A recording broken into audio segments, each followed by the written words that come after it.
This assessment asks us to explain why there's no free rotation ethene 3.20.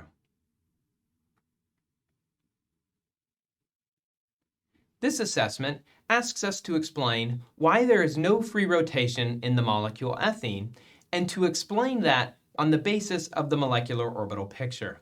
Let's quickly sketch the molecular orbital picture of ethene as a way to answer this question. We'll start by connecting the two carbons using sp2 hybridized orbitals. We can go ahead and add the two hydrogens on each carbon in the same plane, also using sp2 hybridized orbitals.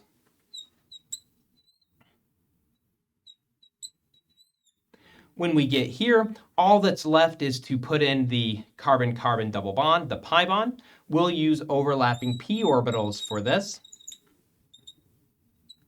coming into and out of the plane of the page, of the board, connecting, overlapping above or in front, and overlapping behind.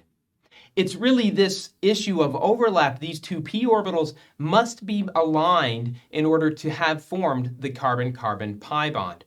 If we think about rotating around the bond in ethene, we would be moving one of those p orbitals out of alignment with the other. In order to do that, we're essentially breaking the bond. And so there's no free rotation around this bond, because to rotate would be to break the pi bond. As we know, bond breaking requires a significant amount of energy, rendering free rotation around ethene as not possible.